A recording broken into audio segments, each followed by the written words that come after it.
सिर्फ 3 दिन में पश्चिम एशिया की जमीन आग का मैदान बन गई। मिसाइलें आसमान चीर रही है, ड्रोन सायरन बजा रहे हैं और दुनिया की सबसे बड़ी ताकतें आमने सामने खड़ी हो गई हैं। इजराइल, यूनाइटेड स्टेट्स और ईरान के बीच छिड़ी जंग अब सिर्फ सीमा का संघर्ष नहीं, ये वर्चस्व, बदले और परमाणु खतरे की जंग बन गई है। सबसे बड़ा झटका तब लगा जब ईरान के सुप्रीम लीडर अली खमेनी की मौत की खबर सामने आई और इसके बाद जो बयान आया उसने पूरी दुनिया की धड़कनें तेज कर दी।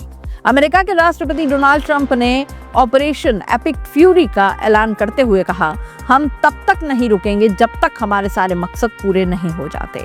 ट्रंप का दावा है कि पिछले 36 घंटों में अमेरिका और उसके सहयोगियों ने ईरान के सैकड़ों ठिकानों पर हमले किए। निशाने पर थे ईरान के air defence system, naval buildings और सबसे अहम इस्लामिक रिवोल्यूशनरी गार्ड कॉर्प्स की फैसिलिटी।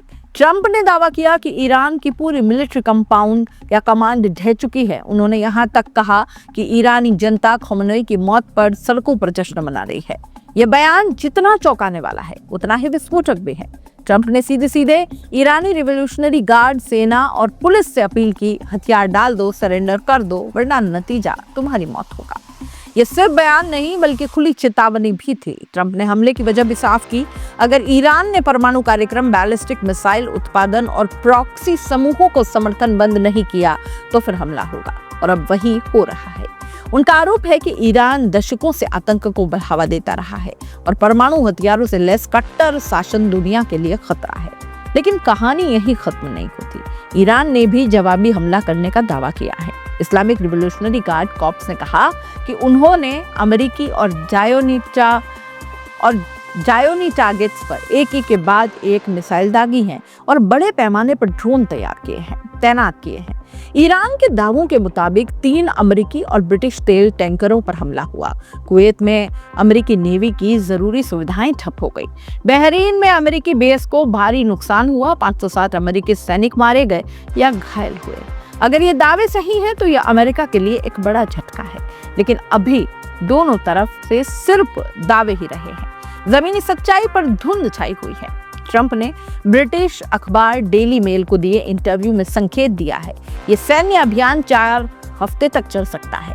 उन्होंने कहा कि ऑपरेशन शेड्यूल से आगे है। हमने उनके सोच से ज्यादा उनके नेतृत्व को खत्म कर दिया है। अभी कई लक्ष्य बाकी हैं।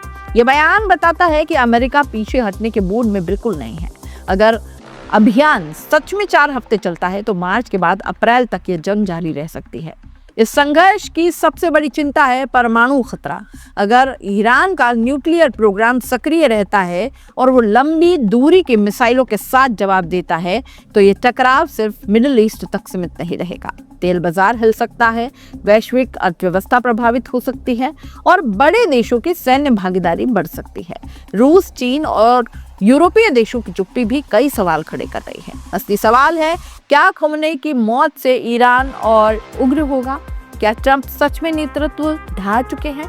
क्या 560 सैनिकों का दावा हकीकत है या कोई प्रचार युद्ध है? और सबसे बड़ा, क्या ये जंग सीमित रहेगी या वैश्विक संकट बनकर रहेगी? 3 दिन में हालात बेकाबू हो गए हैं। दोनों तरफ से बदले की आग भड़क रही है। बयानबाजी अब खुले युद्ध में बदल चुके हैं। ट्रंप साफ कह रहे हैं कि हम रुकेंगे नहीं। ईरान भी झुकने को तैयार नहीं दिख रहा। मिडिल ईस्ट की धरती पर जो आग लगी है वो कब बुझेगी ये तो आने वाले दिनों में तय होगा।